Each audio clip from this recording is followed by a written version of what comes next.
Excellent. Well, let's go ahead and dive in then. And I don't know, do you need to open up the meeting with anything? Let the meeting begin. All right, there we go. Okay, so welcome back, everyone. I'm excited to pick up where we left off as part 2 of our equity workshop. And we're going to start off with a, let's see, we can go to the first slide, Jody. Awesome.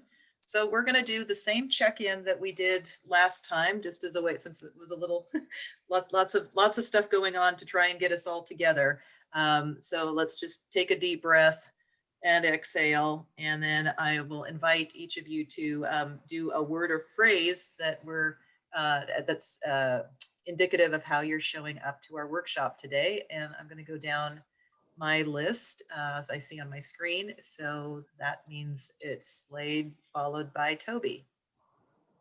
Great. So I am grateful. Toby, then Zabet. I'm renewed. I just went for a run. Excellent.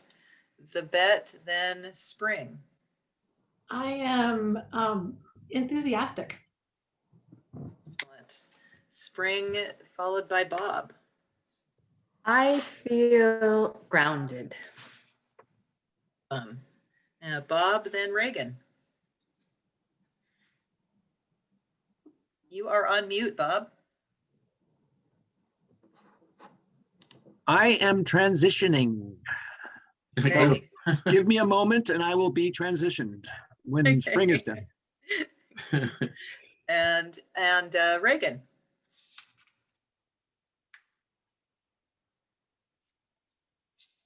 I don't see Reagan on my screen. Is she here? Did we lose her?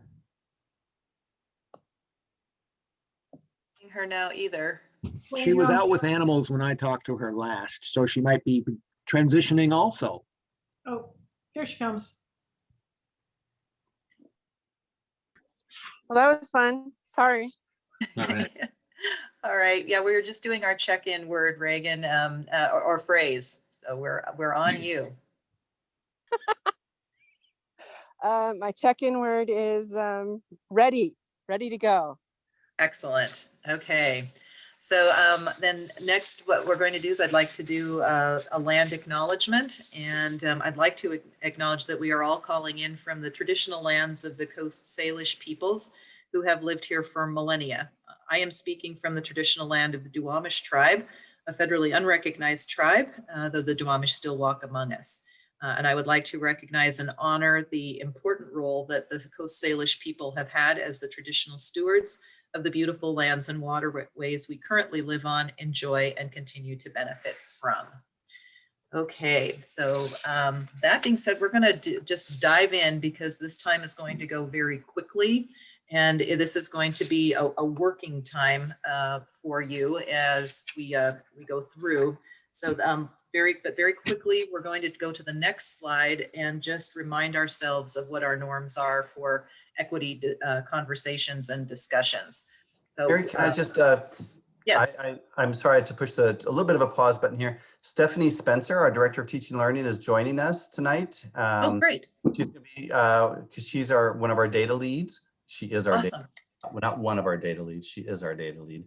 And I just let her do her check-in with us as well. So absolutely. Thanks. Stephanie, please invite you to share a word or phrase about how you're showing up to our time together today. I am invested. Great word. Thank you. Okay, and thanks, Mary. thank you. No, thank you. Appreciate that. So while we're in our time together, these are the norms that we'll be following.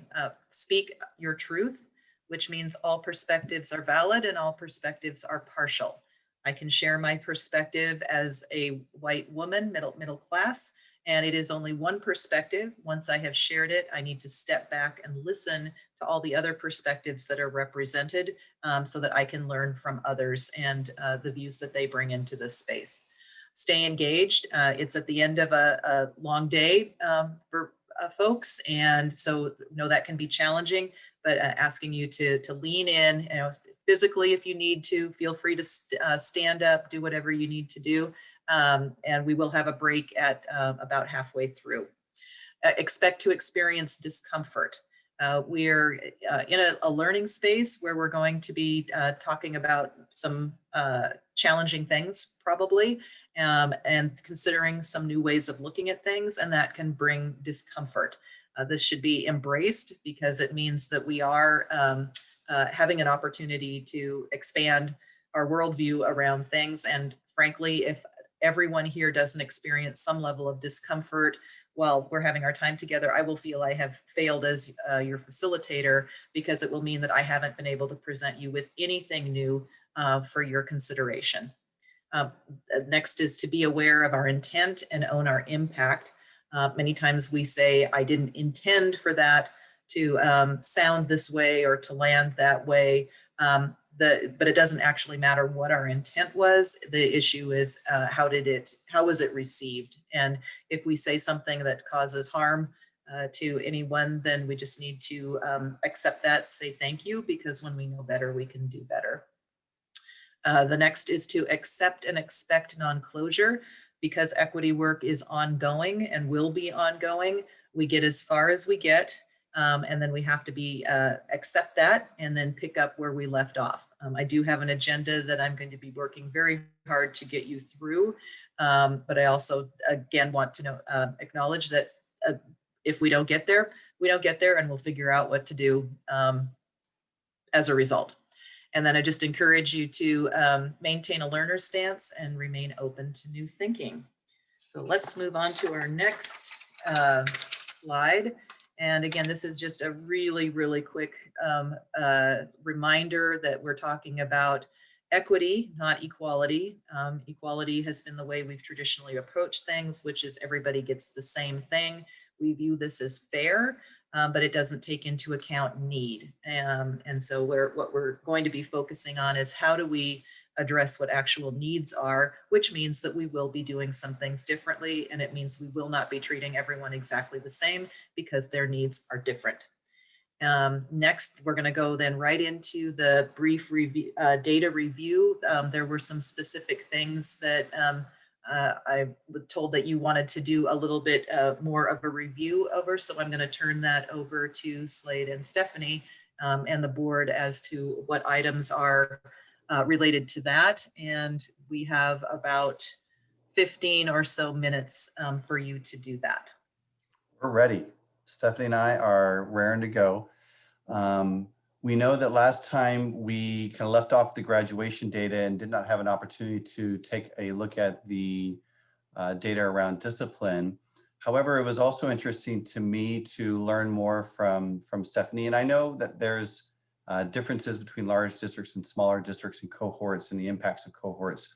And so Stephanie and I wanted to revisit our graduation data this evening, and then work a little bit in the discipline data.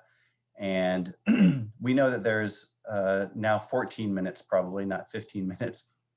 And so we know our time is limited, but what I don't want to do is basically tell the board or let the board know that, this isn't the only night that you have access to the data. You can go back into the data on your own. You're welcome to schedule some time with myself and Stephanie if you have further questions. Okay, so please don't think that tonight is the only night that we're going to have an opportunity to look at this. This is really to set the stage for, I believe, the next experience few experiences that Mary's going to be leading us into. So, but without further ado, I'll let Stephanie and if you could bring up the graduation data by demographic, Jody. Thanks, Slade. I had the opportunity to sit in on your work session last time, so I'm aware of the discussion that took place at that session. I want to give a shout out to my huge data analysis team that's kind of helped me over the last few weeks. Actually, Sherry Mitra, who's our data analyst, actually does help me quite a bit in getting into the nitty-gritties of the data sets. But before we move on, I do want to take just a few moments to try and ground what you're looking at. I think it would be helpful as you get into your discussion groups and as you continue this work on your own. And so if you just, I know there's a lot of interest, for example, in our Latino student population. It's our largest subgroup when you're speaking of students of color.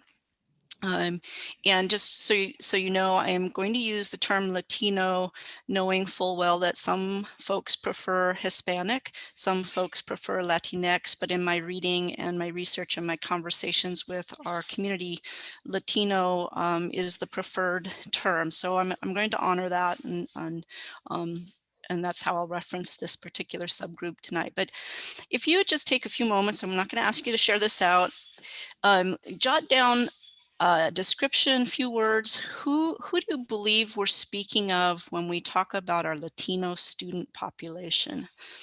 Who's in that subgroup? Because I know there's a lot of interest in this subgroup. Just take a few moments.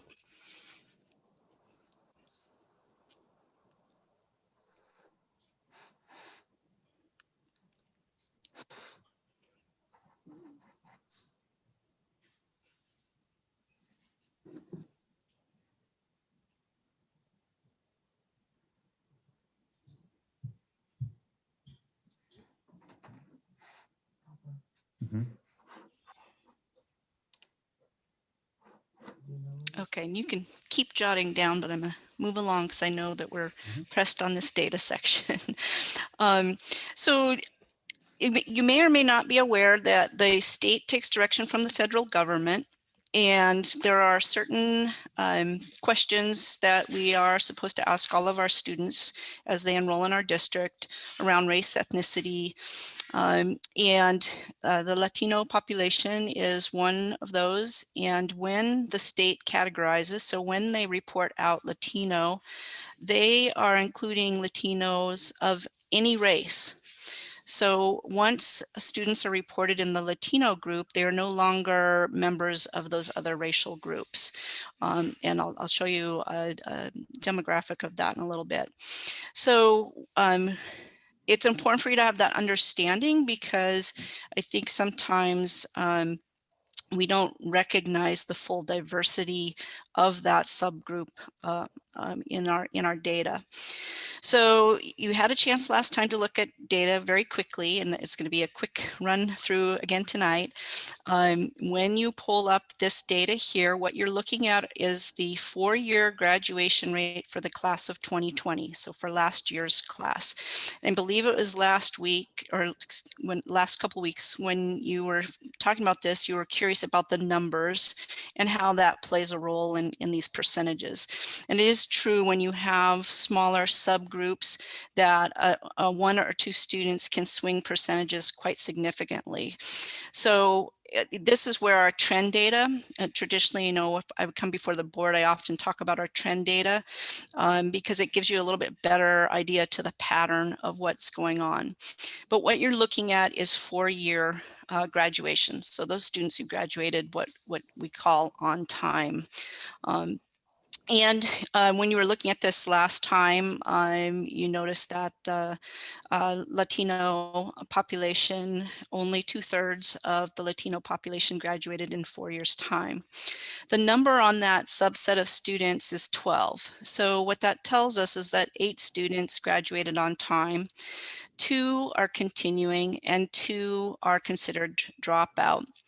What you need to know is these cohorts are formed based on 9th grade enrollment. So whoever is enrolled in our high school programs, that could be the high school student link or family link, at the time of 9th grade year, that becomes the cohort.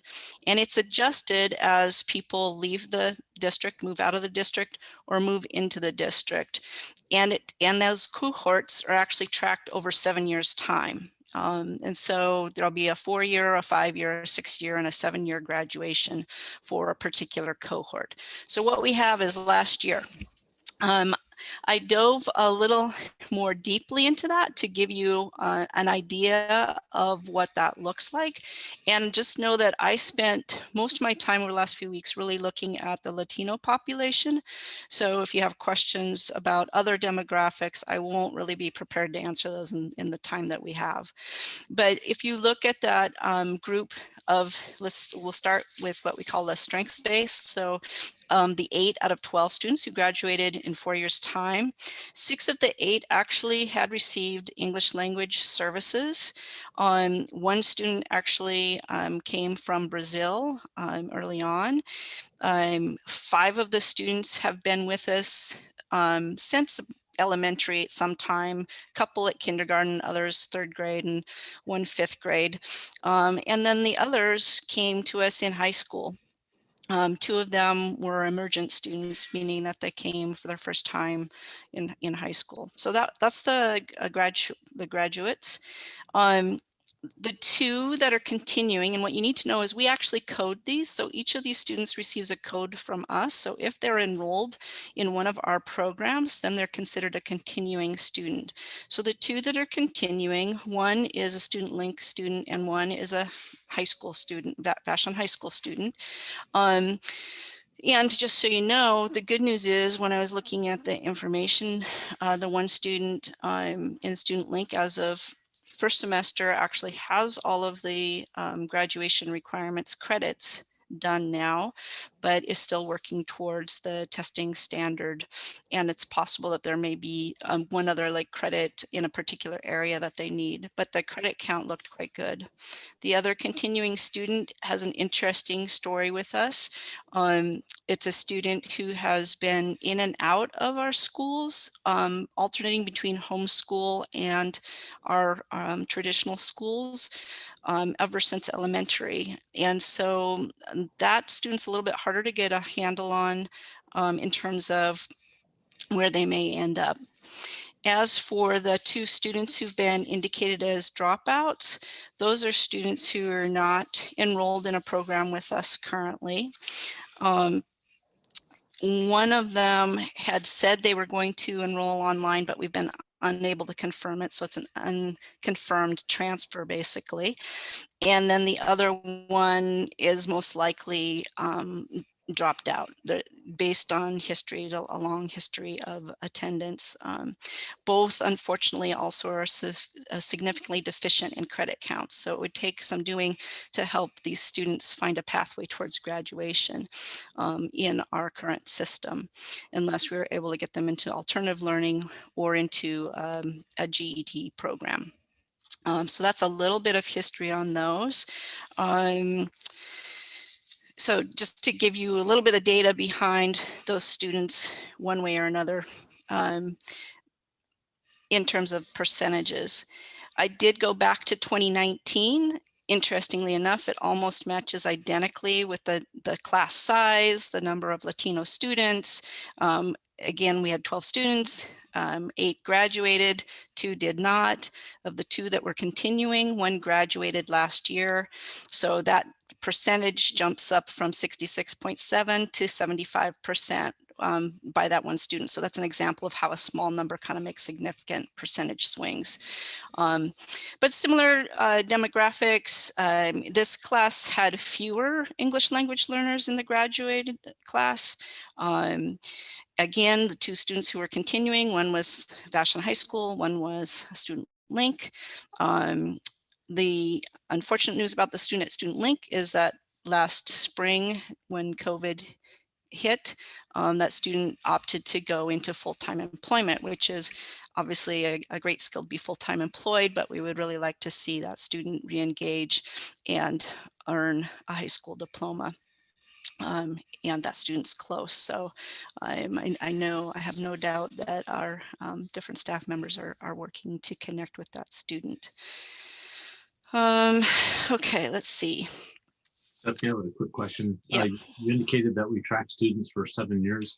Yes. So if a student, I think you mentioned one was an unconfirmed transfer. If they do transfer somewhere else and wind up graduating, would we count that, or If it's Yes, within- if we end up with a confirmed transfer, they technically are no longer our student to count. Okay, so we take them out of the whole. Right, it takes them out of the mix. So, and interestingly, if we have students who transfer into us who are fifth year seniors or sixth year seniors, sometimes you'll see that in alternative programs, they become part of the cohort. And so what's difficult, like an example, 2 years ago, we had a student who came to us from Venezuela, and the intent of that student was only to stay for a semester or not quite a semester, with the hope of learning as much English as they could while they were here and then return to Venezuela. That student is going to be permanently considered a dropout for us because we have not been able to confirm re-enrollment in a school in Venezuela, and we're not entirely sure that the student wasn't already completed with their schooling when they came. But so there's like little nuances to all of this data. So I guess this to say is to be sure to ask questions and try not to use that just first glance at the data to make an assessment, you know, ask those questions of like, what do we know about these students and how that is? Jody, do you want to pull up the discipline? We're already at 6 o'clock for this, so I need to take a temperature check with the board. The discipline data is important to look at. It is also then going to cut into your time on some other things. So I don't want to make any assumption about what you'd like to do.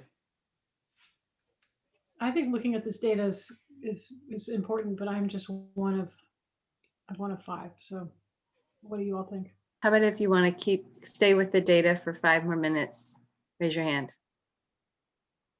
Or thumbs up. Cool.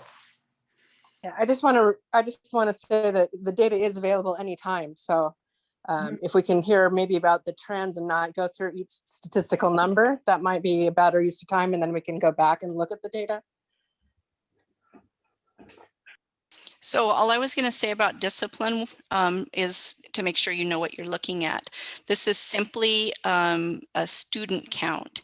It does not take into consideration how many times a student might have been suspended.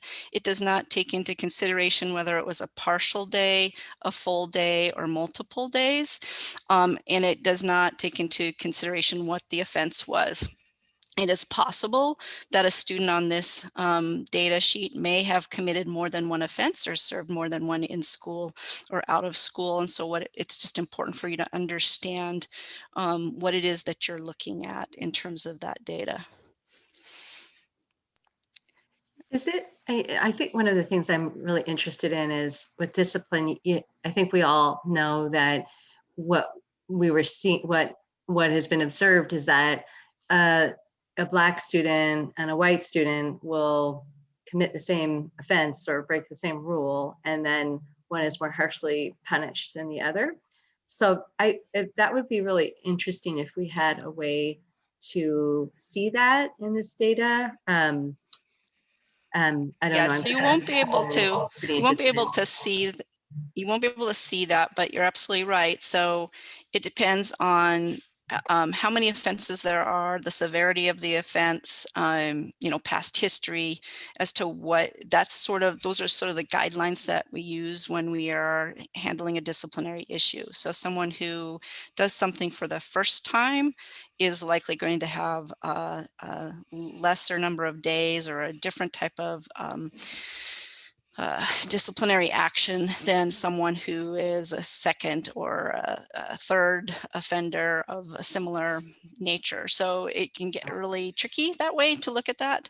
Right. But it's good. Those are good questions to ask. Like why are there different consequences? I would push us to do that because I know that I've heard when we analyze our own data, there's no disparities by race, but anecdotally, what I know from talking to lots of parents with kids of color is that that doesn't feel true. So I'd love for us to be able to really do a deeper dive with this and better understand those nuances, details at some point that I Yeah, just want that's to emphasize definitely, that point. definitely something that we could prepare. And then just very quickly before you leave to your groups, coming back to what I asked you to do at the beginning, Jody, could you just quickly pull up that one-page document that I prepared just very quickly? So you can make mental notes and compare this to what you are thinking about who's in our Latino population.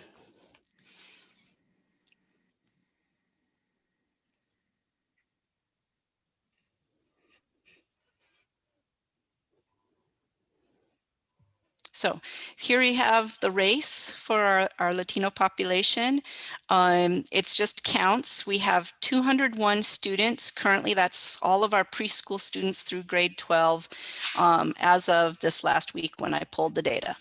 So that just gives counts. Jody, if you scroll up, I just wanted you to have a sense of what it means when we say a student is 2+. These are all the students that are 2+ races who also identify as Latino. Just so you can see, oftentimes with 2+, you'll notice that's often where our Native American students are, Asian students, and Black students are what I call hidden in the 2+ category. Scroll down for me, Jody, please. So this is ethnicity. There's a lot of diversity within the Latino community. So again, you'll see these are just counts based on our 201 students. I'll make sure that Jody sends this out to you as well. I just thought it might be a useful point of reference. And then again, if you scroll down, Jody, just show that table. These are the students that are 2 or more ethnicities. So you can get a sense of the diversity within the group. And so again, just trying to highlight how diverse, when we speak of the Latino population, it is a very diverse group. And then the last slide, just for the last graphic, just to clarify, because often people inadvertently think that our Latino community is all free and reduced. And certainly there is a significant number of the Latino community that qualify for free and reduced food program. And that's what this split looks like, though, that it's actually a majority that are in the full price and just under half that are in the free or reduced. So keep that in context, look at what you jotted down, think about how it aligns or doesn't align, or how it might broaden your perspective of that group as you go into your next work. Hey, Stephanie, I appreciate that. And I want to take this opportunity to remind everyone, I love this phrase that data is to be used as a flashlight and not a hammer. It's used to shine a light on what is. It's not to be used as a hammer to beat people up. And that it serves no purpose and makes it difficult for people to want to share with you what the story is. And there's always a story with data. So asking questions is really important, and doing your disaggregation by multiple variables so that you are getting the story of what's going on. Seeing the charts, I really appreciated that. And it was raising an issue for me that just would be a parking lot thing for you to, as you're diving into equity work, is when our Native American students are listing themselves as 2 or more races, then what that can do is mask the actual number of Native American students you have in your system. And Title VI dollars are specifically targeted for students that identify as Native American. And that was something that was a learning for us as we started doing our deep dive. And again, being a smaller district, we were able to go back to the families, and that people have the choice to identify as they wish. We just wanted them to be aware that if they were identified, because the 2 or more races they were talking about were 2 Native American tribes, which is not at all unusual, or more, knowing your ancestry. But that if they were identifying as Native American, that was going to allow us to apply for more funding to help support their students. And so we've looked at that as a parent education piece to just allow them to make the choice.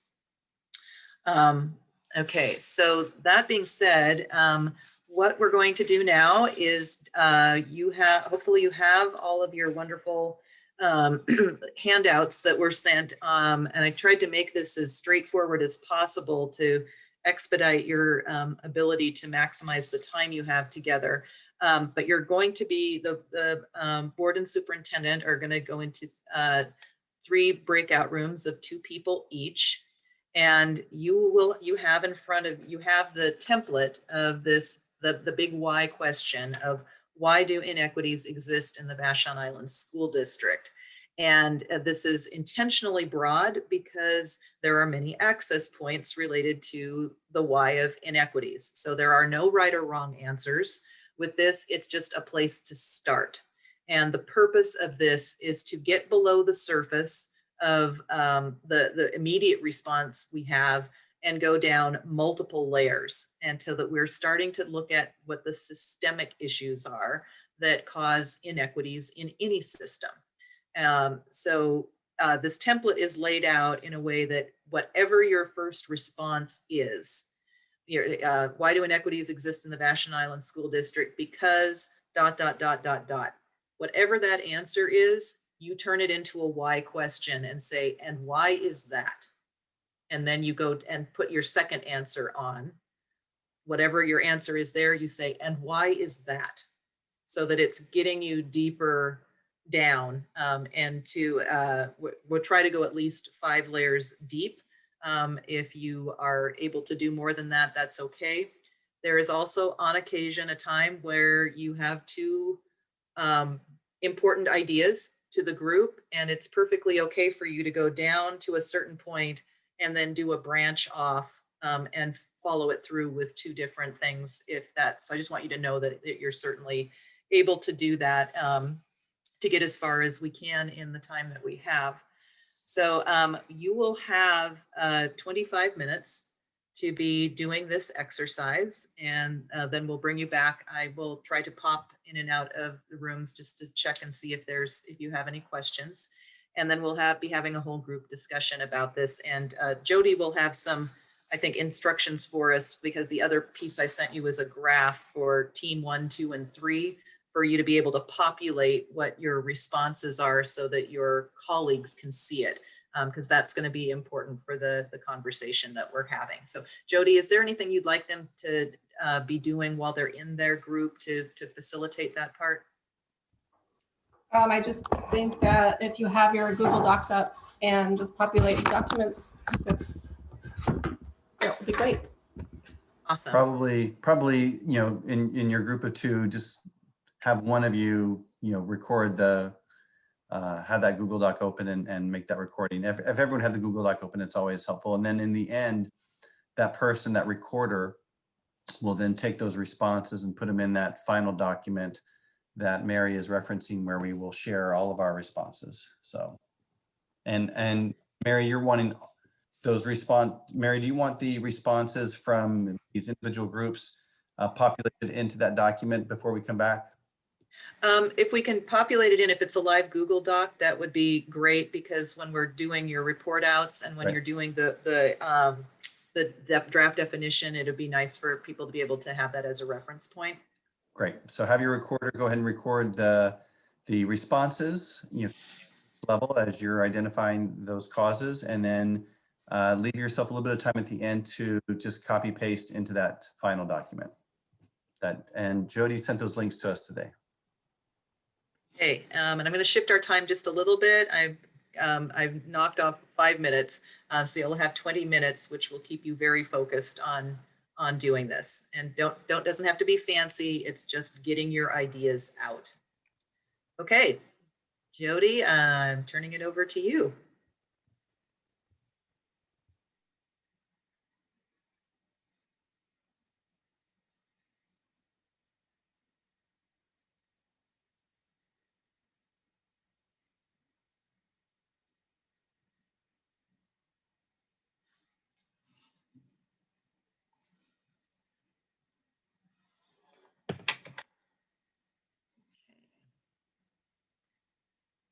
Reagan, did you get your invite?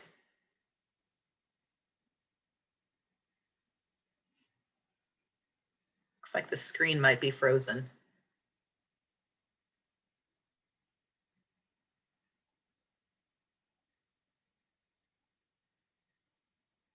Just start with group 1 for them to be able to share their document. And whoever wants to speak for room 1. I can't remember which room we were in. I think it might have been room 1. You were. Okay. Wait, I think. Wait, No, Toby, you're in room 2. no, they Slade, were 2. yeah, Slade, Stephanie, and Bob were in room 1.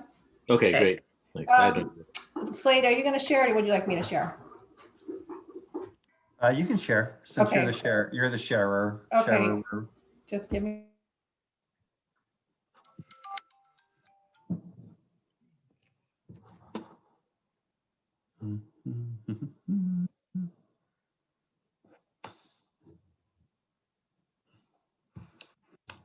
While she's doing that, I'm going to move to my office and out of my kid's room. He just gave me the boot. Awesome. And this is what I've been sitting on too. What a it's ridiculous. All right, I'm gonna mute.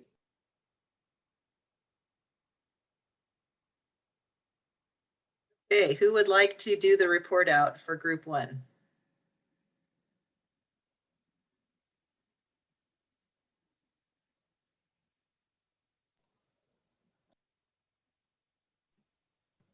Stephanie.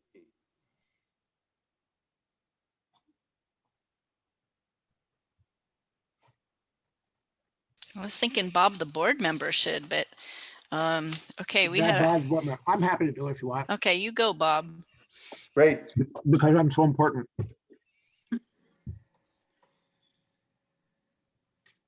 Swallowing my pork.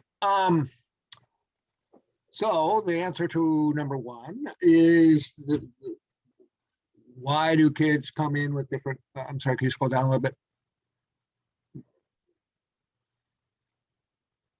So why do inequities exist? Because we have kids that come with different levels of preparedness, parental involvement, et cetera, and power because of their presence or lack thereof in the receiving the benefits of the dominant culture. Why is that? Because the construct we have created is that the dominant culture is the baseline or the norm against which everyone else is measured. And everything is measured against the dominant culture. Why is that? White supremacy has been created as a product of the race that's been created by whites to perpetuate their power. And those that are not part of that feel excluded from the system that the whites have created to benefit themselves. Why? Why does white supremacy exist and people feel excluded? Is because this is where we take a little bit of a leap. Those that are not part of the dominant culture have eyes and ears and experiences, and they see that they are not represented in the system. And Stephanie came up with the point that 80% of the educators are white middle-class females, as opposed to when you don't have a role model or your experience in the system has not been good, you're not likely to become a teacher. And why, did I skip? Did we goof up, team? No, I think you're That's good. that's where we left. And number 5 is, Yeah, that's as far as we got. yeah, okay. So, because as you all can read,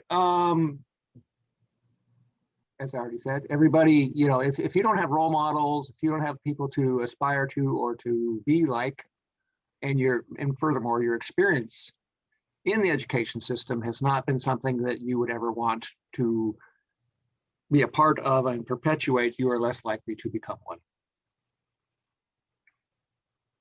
End of. Oh, go ahead. That's it. End of presentation. Would anyone from Team 1 like to add anything? Okay, all right, let's hear from Team 2. Go for it, Toby, if you're up for it. Sure. Yeah, thanks, Bob, for doing that. And I really appreciate that you touched on that point around representation. That was something I was thinking about earlier today. And Spring and I had a really great conversation about this. And we kind of started at the top that these inequities exist in the Vashon School District because white supremacy and white dominant culture historically shapes our behavior. And why is that? It's because with implicit bias, we maintain the status quo while people continue to hold on, white people continue to hold on to this power. And really underlying this or supporting this part of our response was that it's almost unconscious, right? It's just inertia. It's never even really been talked about, just as how things were done, that type of thing. So, and that leads to why is that? And it's because it hadn't been challenged or addressed before, before a few years ago. And why not? Because people fear change and the loss of power. People in power have remained unaware or uninterested in change. Seen as and then why is that? It's partly a result that our community members and neighbors of color are not really seen or heard on Vashon. Either they choose to keep a low profile, which could mean that they don't feel safe, or they've been actively silenced by people in our community. And why is that? That might have been, we have one more response tying that into why in the Vashon School District. And we landed on this as our kernel, which was that families who have advocated and engaged in conversations and supported their students still feel unheard. And so there's a remaining lack of trust, or remaining sense of lack of trust as a result. So we felt like that was a key truth that we landed on, and it was right exactly at the 1 minute countdown. Spring, would you like to add anything? I think Toby nailed it. Right. Okay, let's go to groups. I just wanted to comment on, since Toby and I are in a mutual admiration society, I think that the unintentionality was something that the subconsciousness was something that really I have become aware of. It's just the way it was. And my experience is a lot of the racism that we see, and I hate to, is unconscious, and the lack of intentionality. And my experience has been with, and granted it's people in my bubble, that when you point things out to them, they slap themselves on the forehead and say, damn it, you're right. And what we're doing, this work that we're doing, is to be more intentional, I think. And that's why we're doing the work. Great observations. Let's go to Team 3. I have to say one thing. I'm so sorry, which I hear you. I just have to say, like, from what comes up for me is that how white supremacy is so pervasive, though. Like, I think there is absolutely a lot of implicit unconscious bias, but there is very intentionally those who want to continue status quo, oppression, retaining their power, and they have a deficit mindset.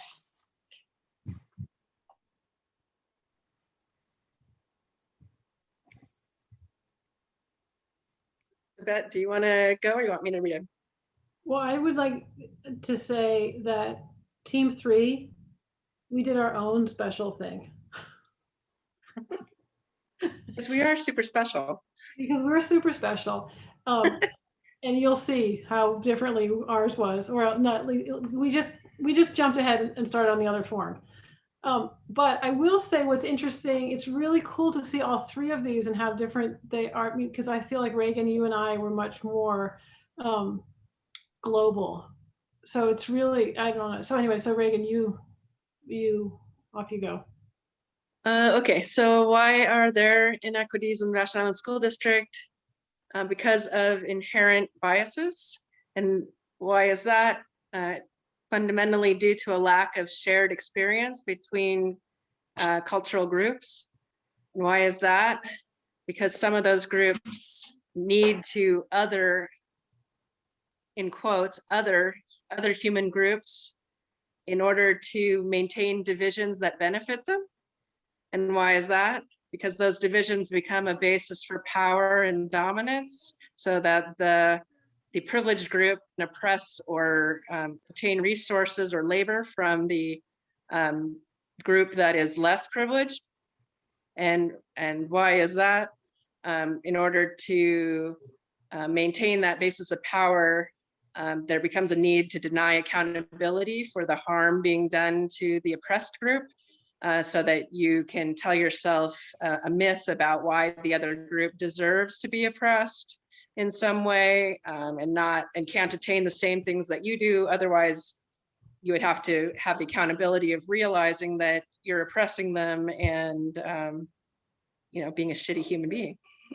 So that's as far as we got. I think I don't see them as all these things as all that dissimilar. I just think that Zabet and I maybe drilled down a little level under the social aspect, which is I think where the other groups were thinking of. But I think we're all on kind of the same page. That's why there is no right or wrong answer to this, because there are so many access points for inequities that this is why this can be very powerful in seeing what direction people go in and what comes up for them. So we have a couple of minutes here to, I want to commend all of you for the very honest and real conversations that you had and the things that you surfaced. Several things are coming up for me, and this is why this is a powerful exercise. And you can do this for, with a lot of different kinds of questions. When you see, something happening and you're trying to get down to drill down into what's going on. But the word norm and norms was mentioned, and this is a really key piece. We see a lot of things as normal because it's always been done that way, and it's part of the dominant culture, and so we don't question it because it has worked for specific groups of people. With all of the changes that we're seeing demographically and in a lot of other ways, those old norms are being challenged and questioned, as they should be, because this is not working the way it was. And I appreciate everybody bringing up in some way, shape, or form the issue of power, because power, positionality, the hierarchy that our systems are based on, all of that feeds into the kinds of outcomes that we're getting. And I also appreciate raising the issue of fear, fear of change, fear of losing power. All of these things feed into this status quo and the wanting to protect what someone has. So the reason for taking you through this exercise, and I hope that you'll have another opportunity to dive in. You all raised some really important pieces of this that are going to continue to come up as you are doing this work, because these are the system issues and the culture issues that impact your ability to do the kind of system change and transformation that you're wanting to do. So being aware of that and intentional allows you to be intentional in your approach. And then the reason for doing this is to be thinking a little bit globally, because so many times board members are put in a position of responding to whatever the latest manifestation of institutional racism is. And these are the things that are the result of the system issues that you've identified. But when we talk about that manifestation, that's a different kind of conversation, and it's a different resource allocation response. When we're talking about what the roots are, that becomes a different conversation and a different kind of resource response. And that's where we want to be getting to, which is why this is a good foundational piece to be doing before you dive into thinking about what equity is for your school district, being aware of these. Reagan? I just had one thought and comment, kind of maybe a proposal for the board. I think that when we term this work racial equity work, it's a term that is kind of a buzzword that makes it easily identifiable for other administrators or the community.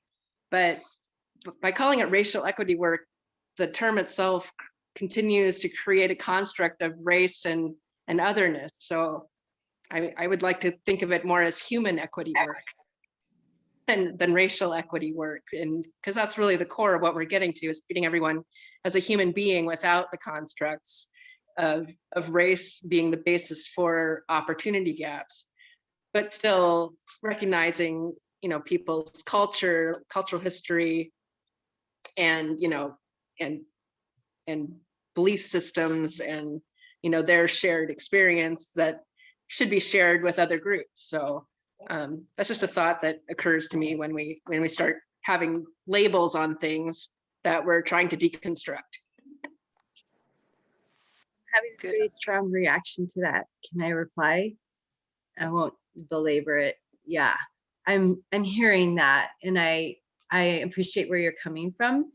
What comes up for me is it sounds a bit to me of how I think about color blindness, though, and I think it's really, I feel like in my training that I've received, it's been really important to always lead with race in this conversation about equity.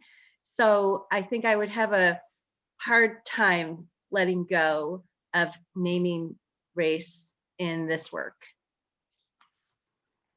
Okay. I understand what you're saying. I would, I'll just throw this out here as part of the conversation and considering it. This is one of the reasons why one of the conversations boards have is, do they want to call their work racial equity or equity work?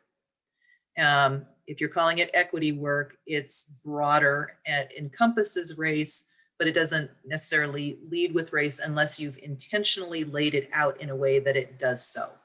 And the issue of race is that while it is a social construct, it is also the number one element of our identities that impact our daily lived experience in this country.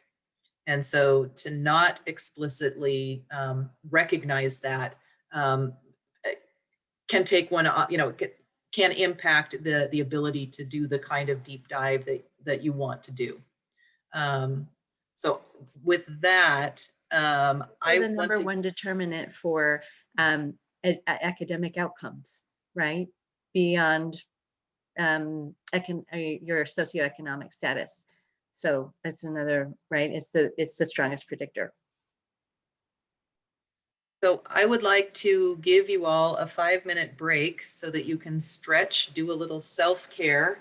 And when we come back, that will be at 6:55. Then we're going to dive into creating a draft equity definition or statement for your group. So I will set a timer and we'll see you back at 6:55.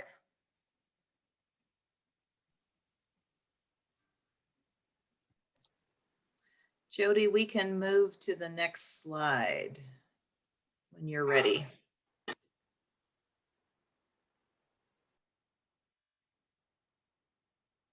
Bob's here.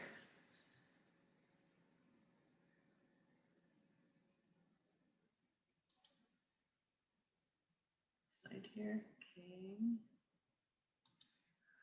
Bob and Spring, are you with us? I'm here. I just am trying to refill my tea, but I can hear you. Okay. Sorry. All right. Just wanted to, no, that's perfectly fine. I just wanted to make sure that I wasn't leaving you out. I don't need to hold this up. Thanks. No, you're fine. Okay. So because of the time constraints on this, sometimes I don't provide examples for people so that they're just completely starting from scratch. But I did decide to give you a few examples that were sent out ahead of time, and I just put some on there's a few more on the sheet of paper that you were emailed to use as examples, but I put a couple on the slide here, and these are all from different districts in different parts of the country that I've worked with that have gone through a very similar process that you're going through, and then how they were coming to what they wanted to be communicating. I thought it might be of interest to you, the third one on this page, where this was a fascinating process where the district, which is actually majority, in their case, they say Latinx students, they did both a Spanish and an English version of this as a way to show that, you know, we really are committed to equity. And the absolutely fascinating thing about that process in watching native Spanish speakers and native English speakers working on this was the fact that it was actually the Spanish language version that informed the English version, because they wanted to be very cognizant of word usage and the fact that words do not translate exactly. So I'll just say this because it was a fascinating example of when we're doing this work and being collaborative, what comes from that. But the word together was the one that was the aha moment. They were stuck because the immediate phrase people were going to was in partnership with, and that did not translate. And so it took a lot of work and people looking at it. But when the word together was generated by the Spanish speakers, all the native English speakers went, that's it. You know, that's what we need to be doing. So it was really interesting to truly see the power sharing going on in that process, and the literally flipping where the focus and the center was to come up with what they did. So it was I wish we had actually videotaped it. It was a fascinating thing to watch. So anyway, your exercise now, we're going to pull up a sheet of paper for us to be doing some generating of, we're going to spend a little time giving you a chance with all of the background that you've had, our last session that we were doing, your data, this root cause exercise, looking at some examples. I'd like to give you an opportunity to just generate on the live document we have here some words or phrases that are resonating with you that you would like to have considered as a part of whatever definition or statement is that you'd like to have as a draft. And remember, we're doing this as a draft. This does not have to be finalized because So do you have to scroll up? Because you actually don't have all the perspectives represented that you would want to. And so the last few minutes that we'll have together, we're going to be generating a list of who you believe are some key stakeholders that should be able to see this and provide input back to the board. Mary, I asked this question earlier, and I apologize to the group if it sounds flip, but it helps me a lot to know, when I analyze a problem, what is the problem I'm trying to solve? And this is the part that may sound flip, and I don't mean it to sound flip, but so why do we care about racial equity? No, scroll up. Up. Why do we care? Okay. I mean, well, so, why are we doing this? Because I think the answer to that question will inform the subsequent discussion. And if I'm asking the question out of order, or people think I'm out in left field, I will appreciate that. But I mean, I have my own very strong thoughts about that. But I'm wondering, would that be helpful or not? I asked the group. up to your colleagues. I always appreciate, I think it's been some time since the initial work that we had done with Nika and Pan. We spent a lot of time around our why. It was years ago, but I think as a board that it does make sense for us to spend some time talking about why, our personal why, the collective why. So it doesn't feel like an assumption but not tonight, right? We don't have time for that. But does not the answer to that question inform the following discussion?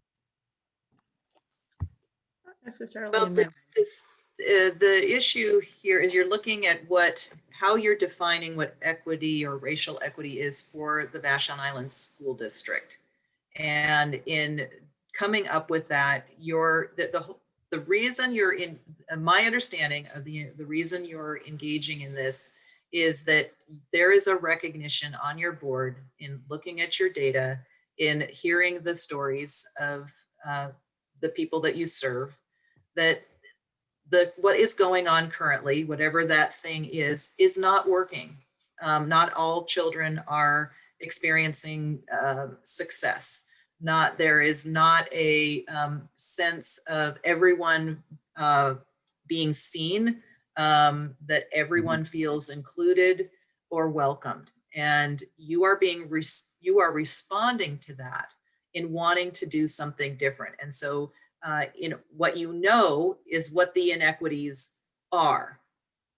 You know what they are. Your data has been telling you this for years, whatever band of time you want to look at it.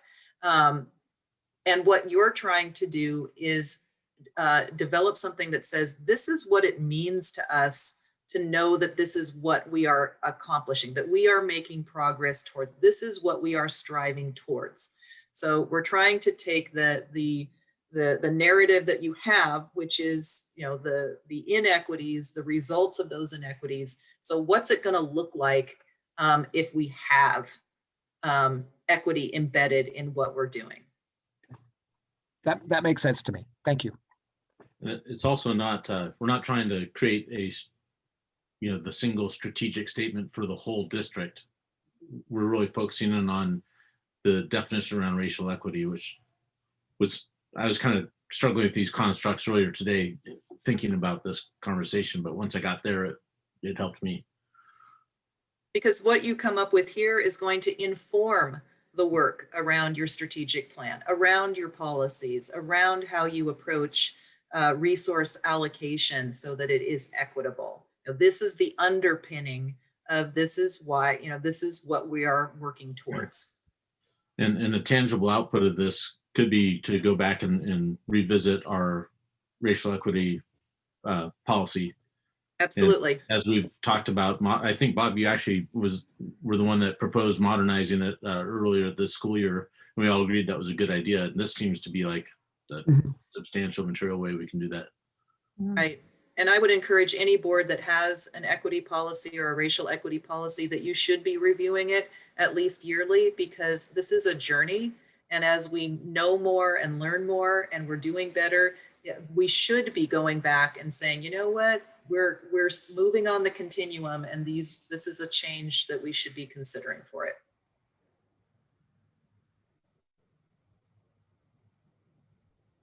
So just from a technical perspective, what we've done is just create from the doc that Mary sent with the examples, a copy of that with a text, well, basically a table, a text box that I can help, I will help scribe as kind of we go through this experience.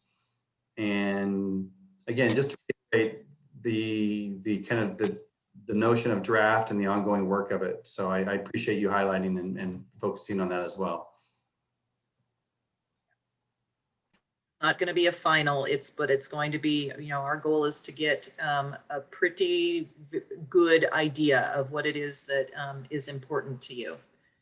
So I'd invite anyone at this point, are there words, concepts, phrases, either your own or things that you're seeing and what's been generated that you would like to offer as some to be considered in what your draft is going to be? And we'll look at this as a brainstorming piece.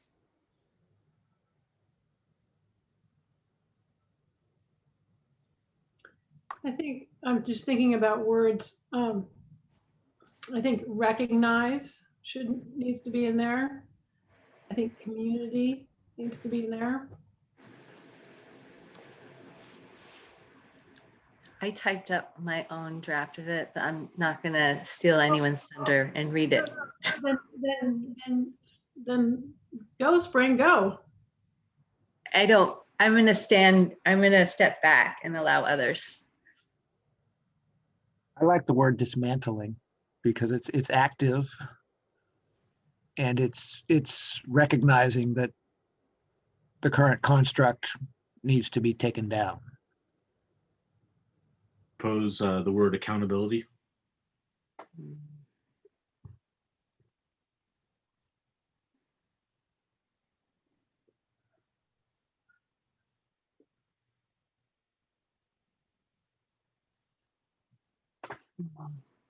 Mhm. The notion of valuing race is something I think that would make the world a happier place. Valuing race is two words that mean something to me.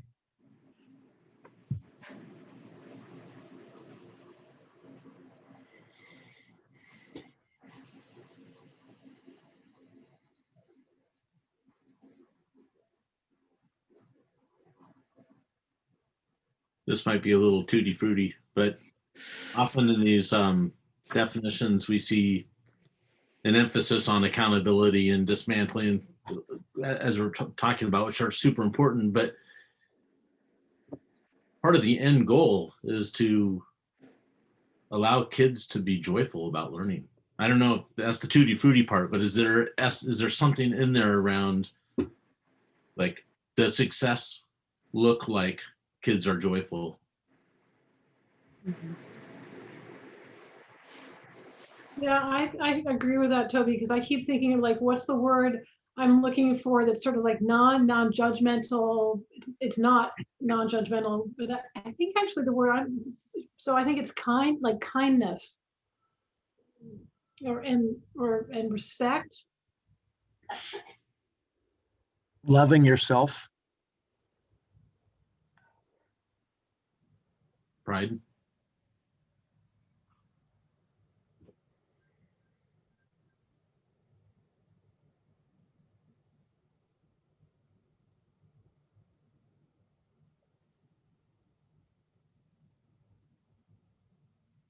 All right, Spring, bring it on, baby. It's not polished. You have a lot of those pieces. I was just brainstorming myself. So this is things I was looking up online that I've heard, blah, blah, that I like. Fairness, corrective justice for historically marginalized communities who've experienced oppression, enslavement, genocide, colonization, stolen land, education debt. It's putting systems, policies, and practices in place to ensure every student has the same opportunity, sense of belonging, respect and safety, and support they need to succeed, and the outcomes for that. And I like how you guys were trying to define what does success mean for a student. Remove barriers, community partnerships, restorative justice, reparations, dismantle systemic racism. Safety. I like that you have safety in there. I think that's on our questionnaire.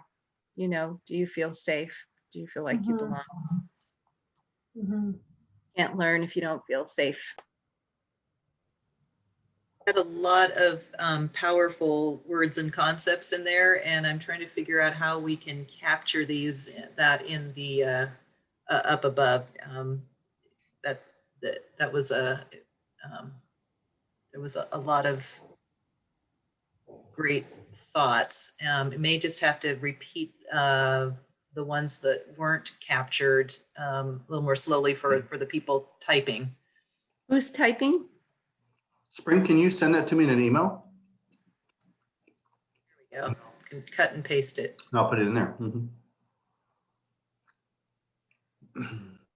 One definition or component of a definition that I've heard several times is that race is no longer a determining factor of success or of outcome.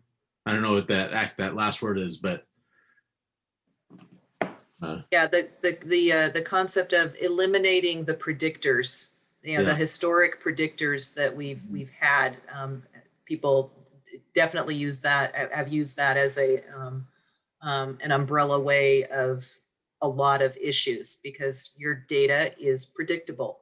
The outcomes are predictable by whether it's race, whether it's special education, whether it's language, that we see homelessness, you know, a lot of things, they have been predictable. And so to disrupt that predictability is a way to, is an outcome to show that equity is happening. And it's something we can analyze, demonstrate. I know we're just brainstorming, but I think there's something that rubs me the wrong way about that. Like when we talked, maybe it's what Reagan was saying about that deficit mindset instead of that strength space. It's like, you know, it's like, I like the other side of the coin better instead of saying race is not a predictor. I don't know, I'm probably not articulating that well, but it kind of perpetuates like the racist narrative in my mind. Yeah, no. Could you elaborate? Could you elaborate on that, Spring? I want to make sure I understand what you're saying. Well, I think something that I'm really learning a lot about, like when I did that, you know, curriculum fair, or I did that town hall with Black Lives Matter at schools, they talk a lot about the racist narrative when we use language like the achievement gap, right? Then there's really this belief that instead of saying there's an education debt that's a product of, you know, historically being marginalized, you know, redlining, it's like there's this achievement gap because Black students are not somehow as smart, or Latino students, right? They're behind. Instead of looking at the system, I feel like the focus is kind of on the student, right? And their deficiencies in my mind. What Spring is saying there resonates very strongly with me, coming at it from the neurodivergent community angle. And I think that's a little bit what I was trying to say earlier is when you have labels that are viewed as deficits by the dominant community, whatever the label is, whether it's race or neurodivergency or gender or whatever, you know, there is a tendency to just have labels that are negative and deficit based, and don't look at it as what the group can bring to the table. You know, there are differences, but those differences are strengths, and those strengths should be incorporated into the fabric of the community, of the school, or the society, or whatever. So I lean into what Spring is saying there. When we have these kind of lists, to me, they tend to end up being kind of altruistic and a little bit fluffy sounding. We all talk about the positive things we want to do and the things we want to stop doing, but at the end of the day, I think to really do that work, you have to look at some ugly spaces, you know, in yourself and in your society, and it takes a devotion to do that. It's more than just a desire. It's a devotion and a commitment to go there. And it's easy to write down a lot of aspirational words, but I think a lot of the reason that the work isn't getting done is because fundamentally one group likes the power share the way it is and doesn't want to go there and look at, you know, what their history has wrought on other groups. So that's all. That's my train of consciousness on that one. Well, You made me think of the word empower, like Black empowerment, empowering our students. So if we could add that word in, I would appreciate that. Empowering students.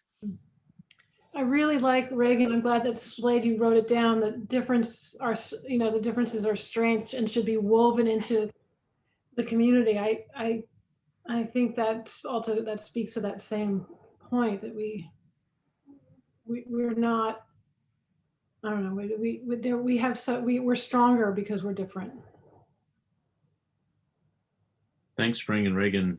I see that statement that I put out there totally different now, in a way that it's almost like we just want race to we don't want to talk about it anymore is one way to read it. And so this is great. You've unlocked part of a new way of thinking about that. Appreciate that. At its most basic, equity is dismantling traditional systems of power and hierarchy. You know, the results that come from flipping that on its head, from shifting from power over to power with, you know, and the shared sharing power and more community, less hierarchical, and that is a significant change. And that is a major disruption to the white dominant culture and the way we have looked at what is normal. The implications, some of the implications being is that, you know, it has budgetary impacts. And that's something that makes us all uncomfortable because there's not like unlimited resources. But that's the level, it's the commitment, right? And remember that when we talk about resources, it's not just money. It's right. Time, it's our people, it's the spaces that we have, it's the power and privilege that we bring in to the situation to, you know, to help with social capital, to get partnerships and other things. So I always try to encourage people when we're talking about resources to expand it beyond just dollars. Thank you.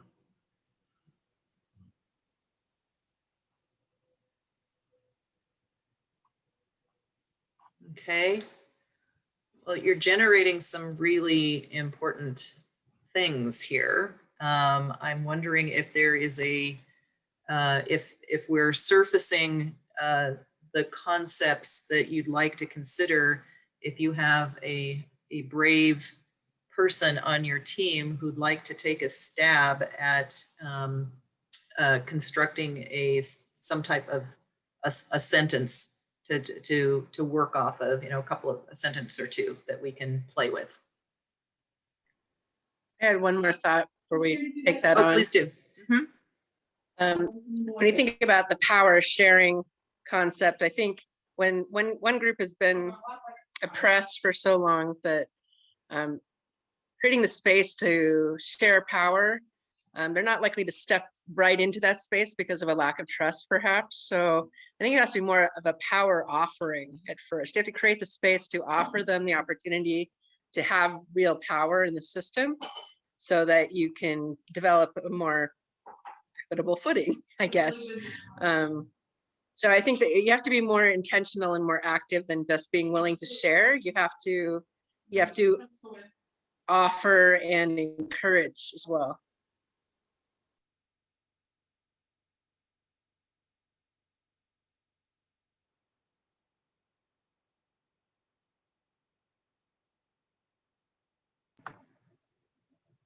Okay, who's gonna go for it? Who's gonna take a stab? I can't, I have to write it. I can't articulate it. Bob. I can't either. I can't even see it. So you guys are on Bob, your what own. are you doing? Are you texting? I'm volunteering you. I'm just kidding.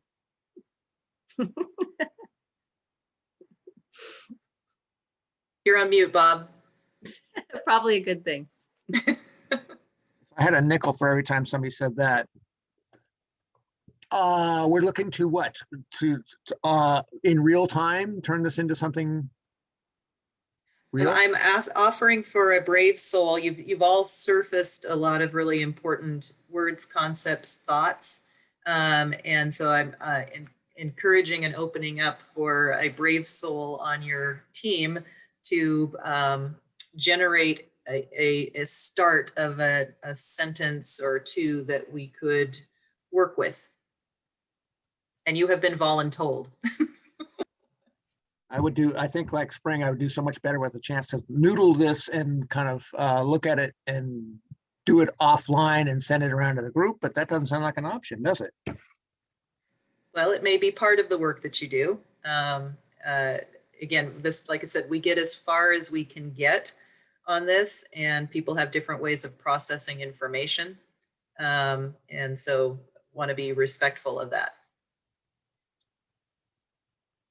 So the first sentence is, let's do this together. With the first, give me the first clause. Okay, how about the Vashon Island School District recognizes. That's all I'm going to give Okay, you. yeah. Okay, What let's comes- start what- with that. What Let's start comes with after, that. what comes after the verb there? I think, wait, go back up, Jody. I think it's something like, something about inherent, yeah, thank you. How about is committed to, we need, or is that what we're? Recognizes that historic inequities exist between Yeah, students of different racial backgrounds. yeah, or something. Repeat that. The Vashon Island School District recognizes That historic inequities exist between students of different racial origins. Is that good? I don't know what the word is. Backgrounds, origins, Backgrounds. cultures. Historical, recognizes historically marginalized communities. But that's going to get too Redundant. cumbersome.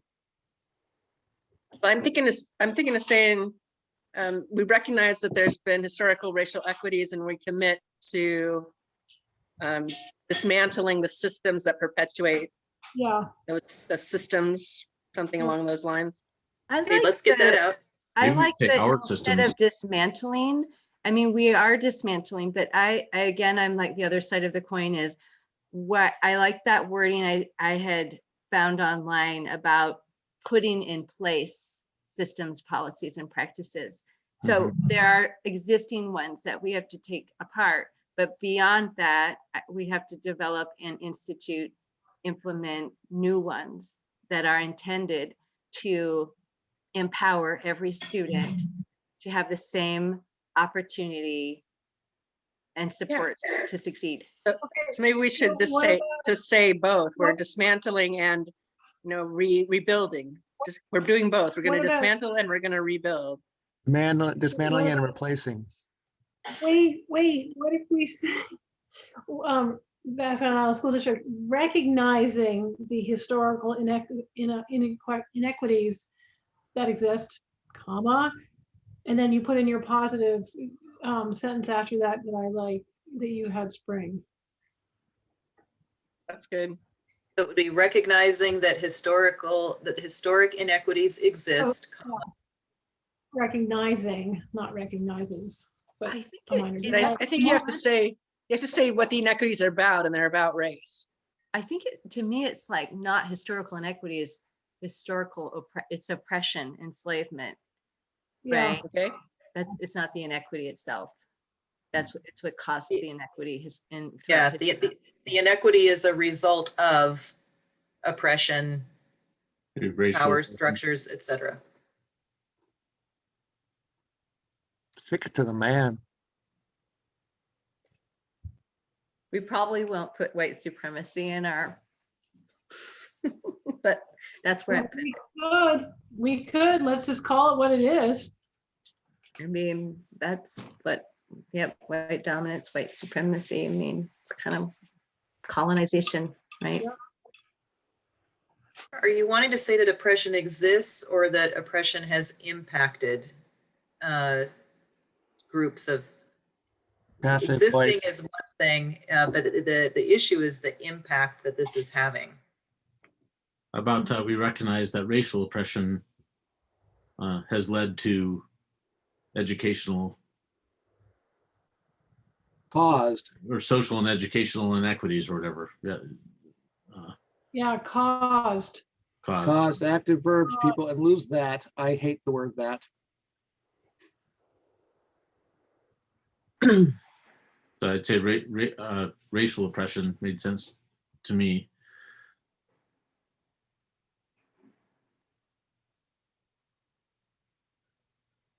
Guys, is racial oppression? I feel like, yeah, I don't know. I think I don't know the answer to that one, but I'm thinking about intersectionality and how all groups, our 13 principles in BLM, LGBTQ, differently able. I think it's just the dominant culture oppressing everyone else, these marginalized many communities. Yeah. Whew, that might be all I've got in me. No, we have to get to the positive. I feel like we have all the pieces. Are you wanting to leave it as recognizes oppression? You raised the issue of dominant culture oppression. Or is that redundant because oppression comes from the dominant culture? How about systemic oppression has impacted, because it's not passive, it happened by systems that we created. Has impacted. Well, I Recognizes think the it's impact. systemic oppression impact historically marginalized communities. How about impacts? It's not, Yeah, get rid of has impacted and call it impacts. Still happening. Can we make recognizing instead of recognizes? And that way we can put our next positive. Strunk and White are gonna have.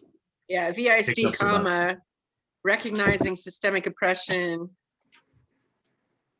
Continues to impact. Is that too much? Yeah, let's try to leave words out and get right to the active ones, like you're saying, Bob.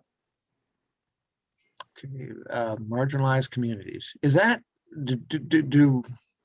Yeah, but I think what Zabet's saying is it needs to be VISD recognizing systemic oppression impacts historically marginalized communities, comma, then we move on commits to deconstruct and rebuild or whatever the next language is.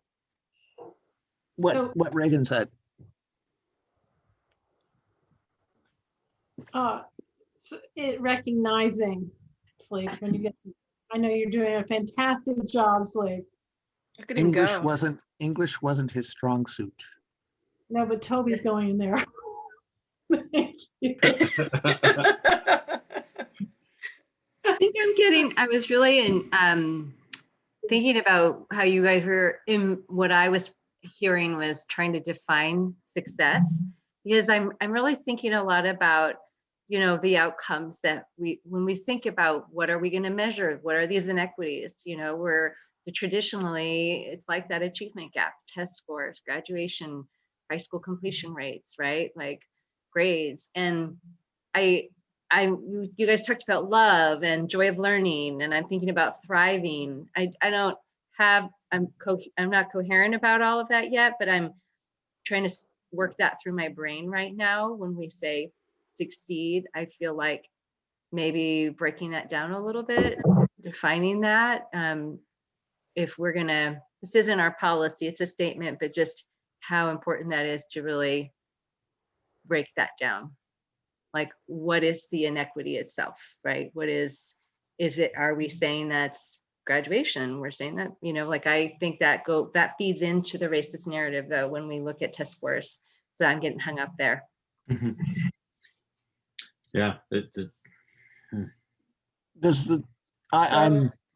I want to be lawyer here. Does the notion of that, and please feel free to say this is crazy, that people have a right, that this is a human right to thrive or whatever. I like the notion of capturing like the bill of, or the Declaration of Independence, that we have a right to thrive.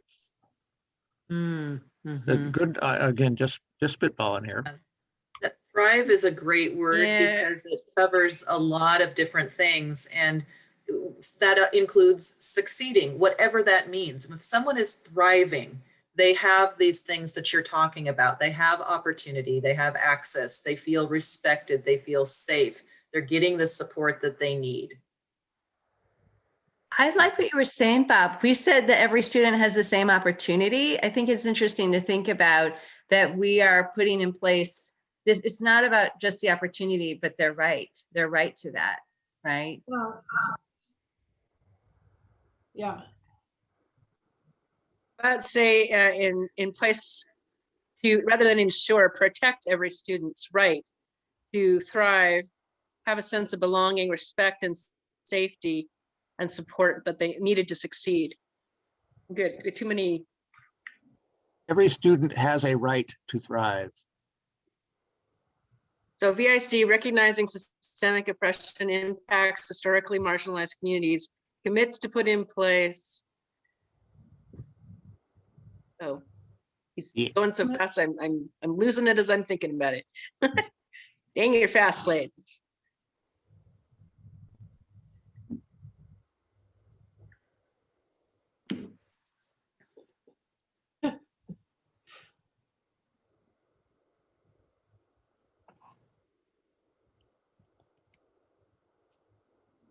I mean, I like, Anika would always talk about the opportunity gap. So maybe at the end it's, and the support and opportunities and support they need to succeed. I don't feel strongly about keeping the word opportunity, but in racial equity conversations, I do think we talk about making sure, you know, how do we provide that access to those opportunities. It's just part of the lingo in my mind, so we don't have to, but Yeah, I think I'm just looking at it just from a writing standpoint, not a concept standpoint, because I like all the concepts. I think we've got too many connecting words and not enough active words to really make it a punchy statement. Okay.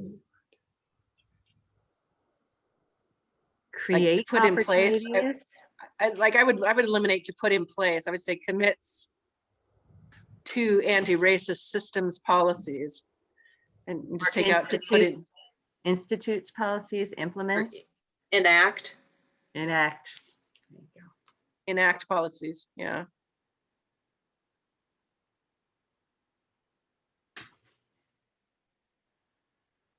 Ensure every student's right to thrive.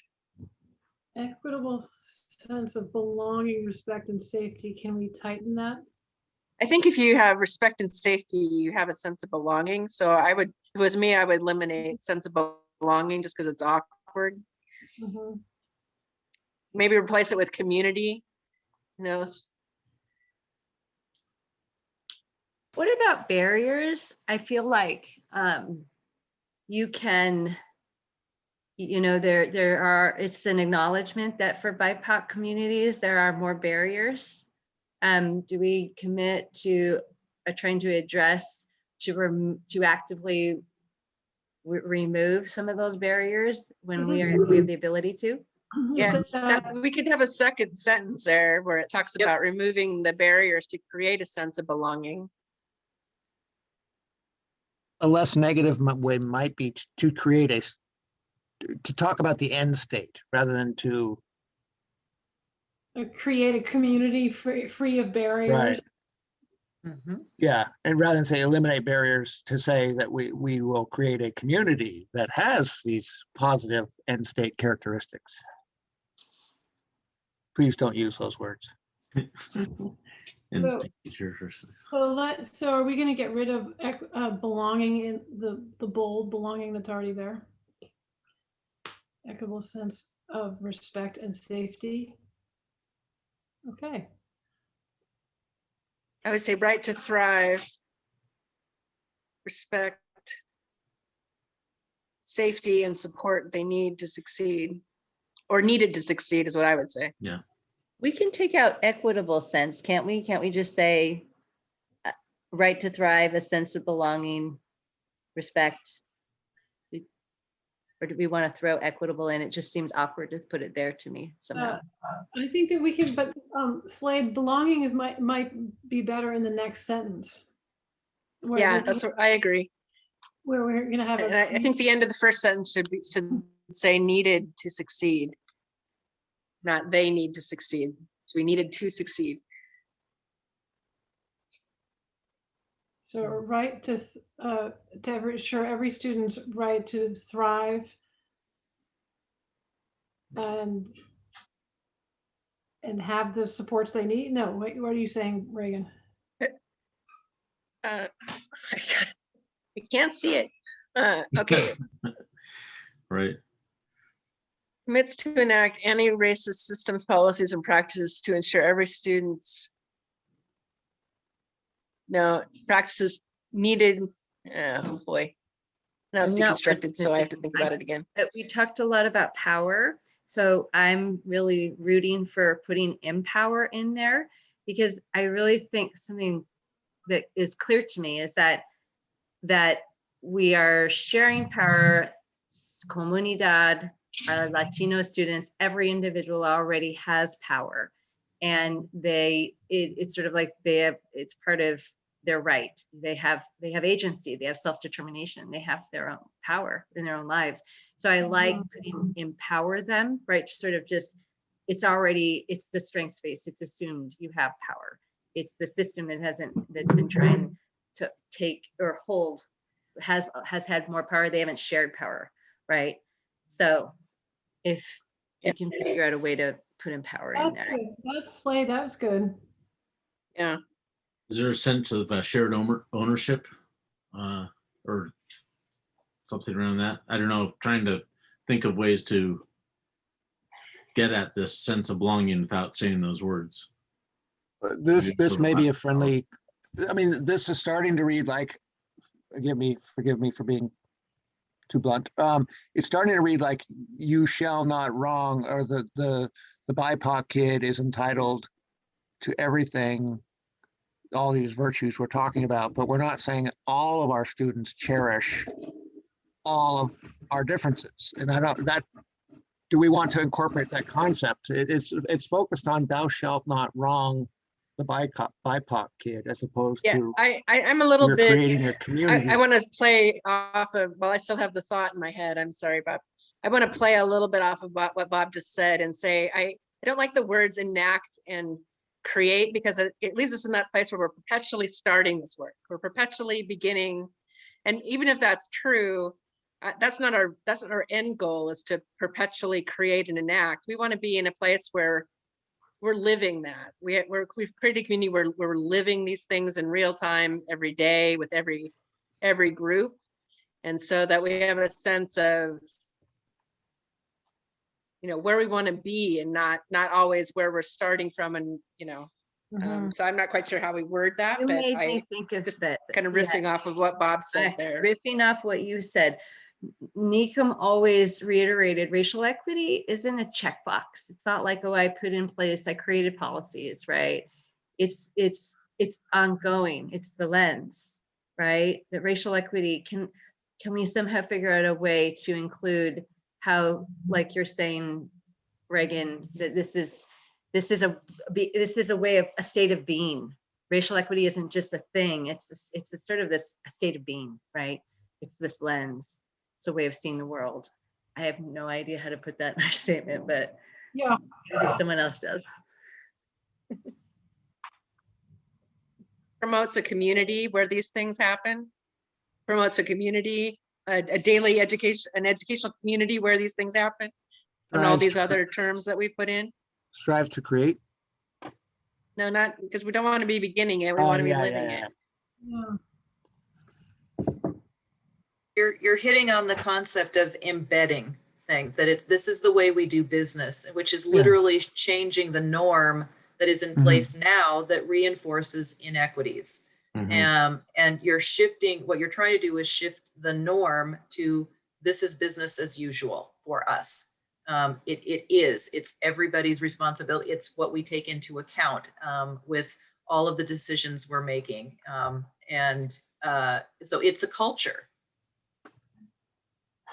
When we say promotes a culture, or a school culture, or a learning culture, a learning environment. I don't quite know what the word is, but we're trying to create this community where that's our shared experience. Right. Every day we're together, right? Be educated. A learning community.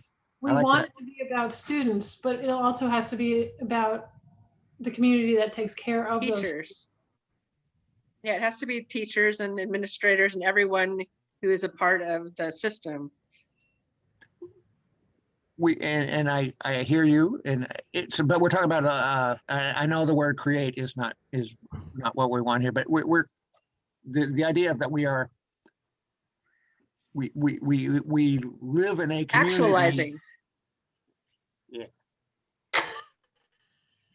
I like the concept though. I'm going through my mental thesaurus here. I'm not finding the word.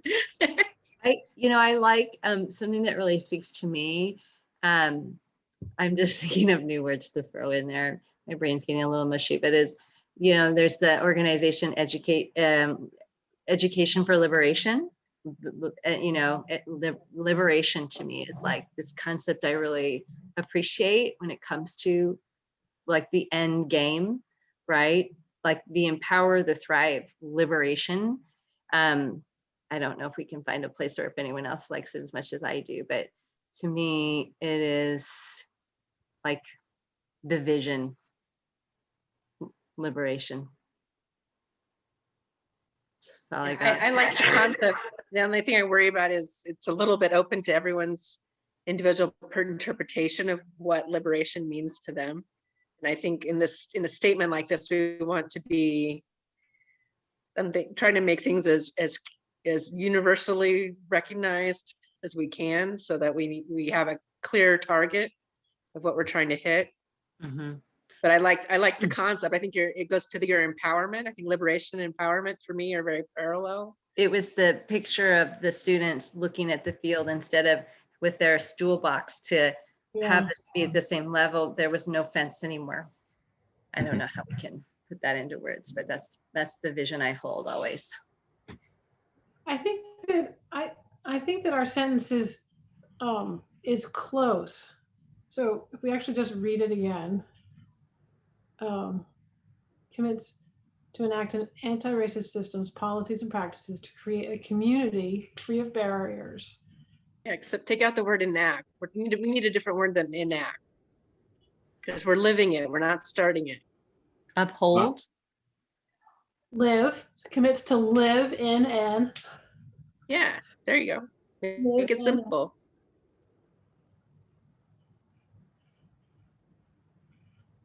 Commits to promote. Now that's like enact. Can't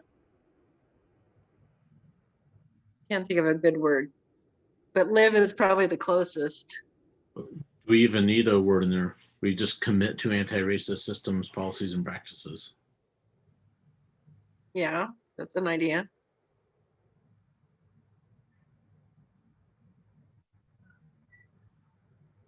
Or celebrate. Yeah. You could celebrate anti-racist systems, policies, and practices. That's our second sentence. There's no celebrating in the first sentence. Yeah. But keep that verb. I think it's in the celebrate in the next, because Zabet said. Yeah. We just add an S to empowers, as I'm being the grammar Thank you. person. I apologize. My dad was an English teacher. I do want to, I'm wondering if, community free of, in that clause, this notion that every student celebrates every other student's background, ethnicity, race, et cetera, they're, I don't know. I want a system where the white kid celebrates all of the benefits. I'm sorry, go ahead. I think you need to say create a community out of the first sentence, because again, we're not creating, we're living it. So we need a better word there. Commits to anti-racist policies and practices, flourishing in the community free of barriers. I don't know. I can't figure out the word, but we're not creating it. We're liberation. Practices to liberate a community free of barriers. And I don't think my brain, I feel like I've come to the end of my own personal road. If others feel like they have more in them, but I do feel like we have a great start, but I don't think I'm feeling. We should think about it some more and maybe like submit our own little edits to it and figure out something and move on tonight. We all have a link to this document, and one thing we could do is, we could create our own box lower in the document and use that Yeah. as some sampling. I like that. And, So Reagan, and this to- document is kind of a working. I understand how about foster? It's a little better than create. Yeah, foster's good. But yeah, I Sounds like like the a- idea of sounds like we're at a thinking good about stopping it point. and Foster a community. It doesn't get at the notion that we've just started. Mhm. Those who want to hang on with Bob, he's going to lead a session from 8 o'clock to 8:20 on this. So No, it'll be till Vague. 8 o'clock till 9:30, actually.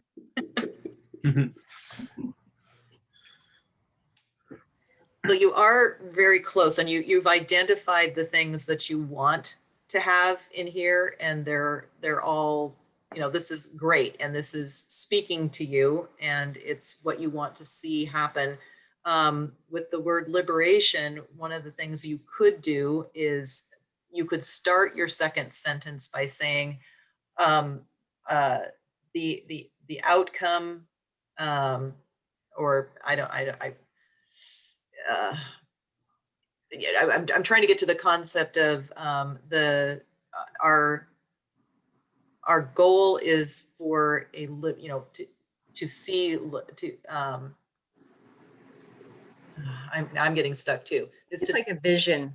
It's the vision. Yeah, it's like that's kind of what I'm thinking is, the vision is to have that liberation is at the core of what you're wanting. But it's okay for you to say, if you want to, in that second sentence, you can define something. You can say our outcome that is that we want to see, however, whatever language you want to use for that. But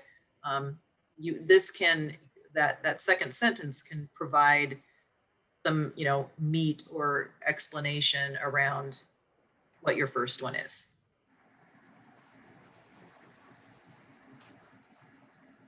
I'll work on that in my own draft, my own box. Problem is, I don't know how we edit this without violating OPMA. Right, You'd you would like- have to send what your things, the phrases or sentences or what your offerings are to Slade to be inserted, so that you've got a collection point at your superintendent to then populate this and then be getting it out in a way that does not violate OPMA. But you're going to have to, so that you don't have a chain thing going on, you'll need to send what you're thinking about to him. So we can't be in the shared document that violates OPMA? I would think think that- so. Okay. Yeah, it's too hard to not say you're making decisions or that you're conducting a meeting. Yeah. Yeah. All right. Copy, paste, do it in your own individual Google Thank you. Doc and email to Slade, Jody? Yeah. Who do we send it to? Slade? Okay. Or track changes for us old folks. And then we can talk about it, either again, our next session with Mary, or we're going to do that, or we can talk about it at the board meeting on, we can take a few minutes. We can do it as new business, right? For Thursday? Good. Yeah, If we that's fine. want to talk about it on Thursday. I don't think you're going to be ready. I think next Thursday is a little bit of a push, and we already have the agenda and it's been noticed. So Okay. later in March or April. Okay. And we can discuss it, you, Toby, and I can make sure it gets where it needs to go. You've done tremendous work on this. And like I said, you're much closer than you think you are, because you actually generated this in a pretty short period of time, quite frankly. And sometimes, again, taking a step away, resetting your brain, thinking about something else, and then coming back to it, it will probably gel for you all very quickly, because you've got plenty of things to pull from that you've generated as a group that I think is giving you all a pretty strong sense of where you're all coming from. So with that being said, then let's, I think we should do is make sure that this keeps moving. What kind of a timeline do you want to set for yourselves to be getting your input in back to Slade to be able to, for him to populate this and get it out to you all? Next Monday, end of day Monday. Does that sound to everyone? That would be March 15th. Hey, that's good. I think that's good. It's achievable. And so if you're going to be treating that in March 15th, then that can be compiled. I'm assuming that you have some type of board updates that get sent out. This could be sent out as a board update. And then it's up to you all if you would like to take some time at one of your upcoming meetings to go over it, under new business or however you structure your agenda, that this could be a discussion item, and you could finish it up there, take it back out again. And then the next steps of this, which we do have a couple of minutes that we could do, because I have a feeling you can generate this pretty quickly. Again, this is a draft, and it means that you need to have some other eyes taking a look at it that you consider key stakeholders. So on the document that we had, we can probably generate a list pretty quickly of who's not represented as a part of this conversation that you would like to get input from.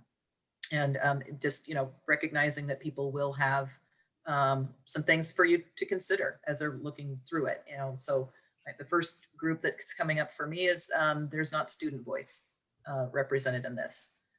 So if we can maybe generate in this same box, if we whoever's typing, just entitle it stakeholder input, and we can just generate a quick list of who we think that should be. Do you still have the pen, Slade, or do you want me to do it? You got the pen. The virtual pen.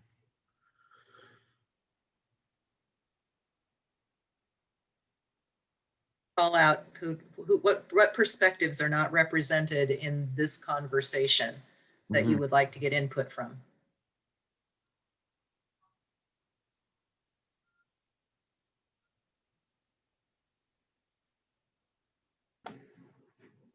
I think I remember back to when the racial equity work started and how much pushback we had from the privileged white community of Vashon that it wasn't necessary work because we didn't have that many kids. So I think it's, in a weird way, it needs to be run by the dominant community as well, just to, not for their approval by any means, but it should go out to the school community because everyone is a part of the community. And I'd just be interested if we still see echoes of that pushback, or if people have become more educated since then. Yeah, I appreciate that. I'm hearing Nikam's words, Stephanie and Slade, how everyone has to see themselves in the work.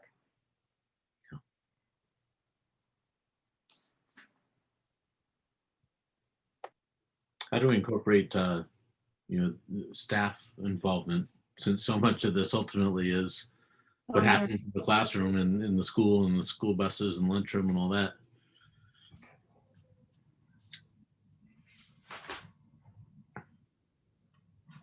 Toby, I'll just address that. We do have quite a few mechanisms in place. They're not all perfect, but they're places to start. So, I think about our racial equity PAC team. I think about our racial equity teams. I think just about staff meetings. I mean, there's. Yeah, I wasn't suggesting that, or I wasn't challenging that we didn't have the mechanism. I just, Right. It seemed like staff was missing from the list of key stakeholders. I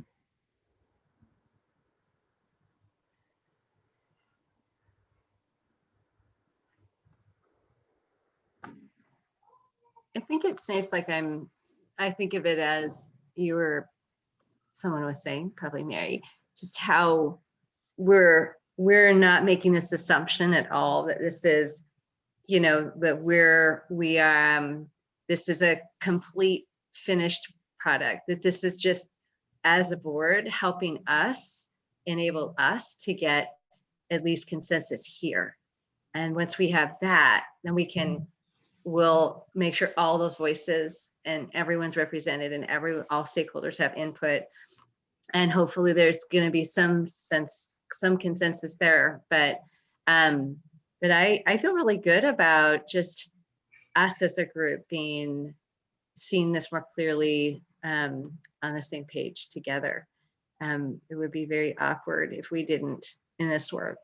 And then I'm really looking forward to the ongoing work with onboarding a racial equity consultant that will help just continue guiding us through the process of developing our strategic plan. You know, those questions, Toby, like how we're going to do that. I'm thinking, well, I hope our racial equity our leadership team knows, but they'll have, I'm assuming, hoping, really effective ways and suggestions of doing that. That's why hopefully we're bringing them on the team. Would encourage you to think in terms of, since this is an equity statement, that you would want to be centering getting input from people who have been historically marginalized, or that your data is showing you have been. So do you want to be specific as you're going out and saying, we'd like to get input from someone from the special needs community, from our LGBTQIA, from our English language learners? Again, looking at your data showing where there have been disparities, since this is to be trying to address that, it's important to incorporate the voices of those who have been the marginalized ones. Yeah.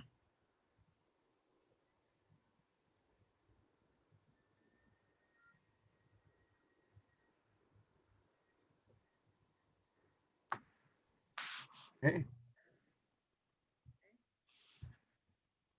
All right, so we are at time.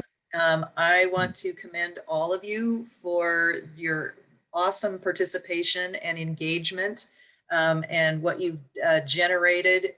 You've just done a great job. So we're going to just close out with your checkout word, reverse of what we did when we started, and I'll just go down my screen. So start with Toby, followed by Slade. I'm getting hungry. That's fair. Slade, then Bob.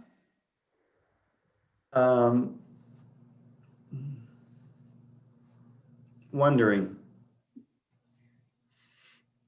Bob, then Invigorating. Spring, then Zabet. Marinating. Zabet, then Stephanie. Encouraged. Stephanie, then Reagan. Worn out. Reagan. I'm going to say grateful that we're capable of this kind of dialogue and we are in alignment. It makes it a hard job easier, I think. Totally agree. And my word is grateful, from being able to be a part of this work with you so far, and to just be able to observe the great work you're doing together. So I don't know if Slade or Zabet, if you have anything you want to close with. I am very appreciative of how, Reagan, I'll echo what you said, that how everyone is really stepping up and into this and continues. We all have our opinions, we all have our differences, and we are stronger because of it. So thank you. Thank you. Thank you, everyone. And Jody, if you could please just forward to me a copy of what's been the compiled document, just so I can have it for my records, that'd be great. Also, just want to let you know, I'll be sending out a link again for the WASDA survey, and we would really appreciate your feedback, because we want to make sure that we're meeting your needs with the services we're providing. So thank you so much, everyone. And thanks to Kim and Hillary for being Yes. our people, our public. Hey, yay, public. Thanks, I'm Mary. usually public, you know that. Hi, Hillary. Hey, good job. I really enjoy these two. You know, I really have. I've been listening and contemplating how I fit into my other daily work. So I really appreciate your hard work Oh, here. that's awesome.